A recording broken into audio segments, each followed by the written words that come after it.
Hello friends, और आज मैं आपके लिए एक सर्जिकल एनसीपी लेकर आई हूँ जो कि अपेंडिसाइटिस पे है। तो जो बच्चे सर्जिकल एनसीपी ढूंढ रहे हैं तो अपेंडिसाइटिस पे आप बना सकते हो।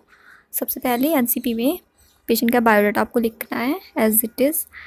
चीफ कंप्लेंट्स यानी कि प्रेजेंटिंग कंप्लेंट्स उसकी क्या है वो लिखना है, और present, past, medical history, surgical history वो सब आपको लिखना है। तो सर्जिकल हिस्ट्री में तो जैसे कि सर्जिकल टॉपिक है तो सर्जरी हमको लिख लेनी है, पेशेंट की जो भी सर्जरी हुई है वो आपको लिख लेनी है। एंड इसके बाद फैमिली हिस्ट्री आ जाती है पेशेंट की, जो कि लिखी हुई नहीं है तो लिख लेनी है आपको। ये लिखना है आपको, all the members of the family are healthy, not any communicable disease in the family. ये कीज़ होती है फ्रेंड्स कि कौन सी की किस चीज़ को रिप्रेजेंट कर रही है, पेशेंट कौन है, मेल कौन है, फीमेल कौन है, ये भी आपको लिख लेना है। बाकी socio economic status, physical examination, और अगर आपको दिखाई नहीं दे रहा है तो वीडियो क्वालिटी को आपको इंक्रीज़ कर लेना है।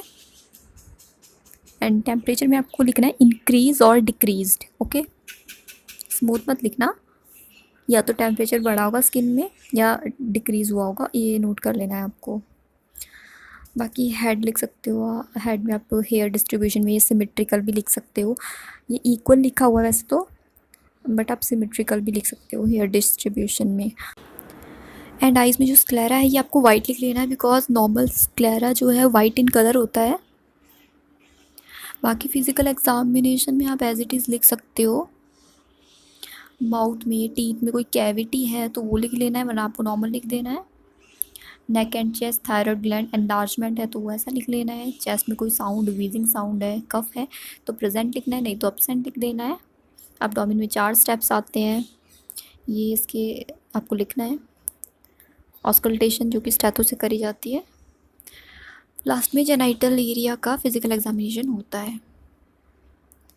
सो इसके बाद इन्वेस्टिगेशन है जो कि ब्लड इन्वेस्टिगेशन है, लैब इन्वेस्टिगेशन है, जिसमें कि आपको थोड़ी सी इसमें मिस्टेक्स है, मैं आपको करेक्ट करके बता रही हूँ कि ये जो पोटेशियम का लेवल है ये डिक्रीज़ हुआ है, इसमें नॉर्मल नहीं है ये। बाकी आप पेशेंट जो आपका है उसकी फ़ाइल को उठाकर भी आप लैब की इन्वेस्टिगेशन जो भी उसकी है वो भी आप नोट कर सकते हो।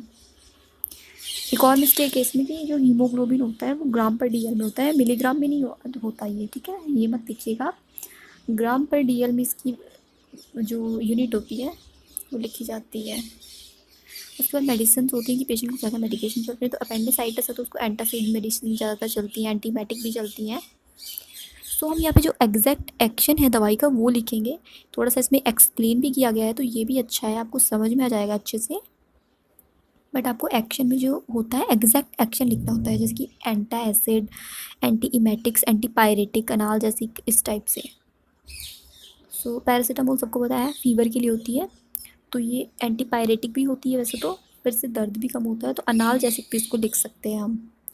बट अभी हम इसको एंटी पायरेटिक यहाँ पे मैं लिख देती हूँ की अंडरस्टैंडिंग के लिए। और जो रेंटेक होती है ये भी एंटासिड होती है। एंड ये H2 ब्लॉकर्स होती है, जैसे कि प्रोटोन पंप इनहिबिटर होता है पेंटाप्रोजोल, तो रेंटेक जो होती है H2 ब्लॉकर्स होती है। ये नर्सिंग प्रोसेस यहाँ से हमारा शुरू हो चुका है, जिसमें कि नर्सिंग डायग्नोसिस होते हैं उनको एक्सप्लेन किया जाता है। सो अपेंडिसाइटिस की जो कंडीशन होती है पेशेंट को, इसमें पेन होता है, तो पेन के लिए ये डायग्नोसिस बनाया गया है, जिसमें कि ये इंटरवेंशन एंड इम्प्लीमेंटेशन किया गया है। दूसरा डायग्नोसिस एंग्जाइटी का है, पेशेंट को घबराहट होती है related to disease condition and treatment process, ये भी लिख सकते हैं आप इसमें। बाकी आपको एज इट इज़ ही लिखना है। इवैल्यूएशन में लास्ट में क्या हमें इवैल्यूएशन मिला वो लिखना है। सब्जेक्टिव ऑब्जेक्टिव डाटा आपको पता होना चाहिए कि सब्जेक्टिव डाटा पेशेंट ने हमसे क्या कहा, और ऑब्जेक्टिव डाटा कि हमने क्या ऑब्जर्व किया पेशेंट में, ओके। सो ये नॉलेज डेफिसिट तो ऐसा डायग्नोस है जो कि आप सभी डिज़ीज़ कंडीशन में लिख सकते हो, जितने भी आप एनसीपी बनाते हो। नॉलेज डेफिसिट बहुत ही इजी डायग्नोसिस होता है। बॉडी एक रिलेटेड टू डिजीज़ कंडीशन, ये भी इजी है, तो आप यहाँ से देख के इसको नोट कर सकते हो।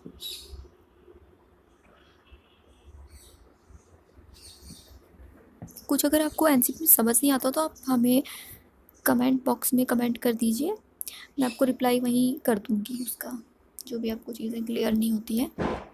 Imbalance nutritional status less than body requirement.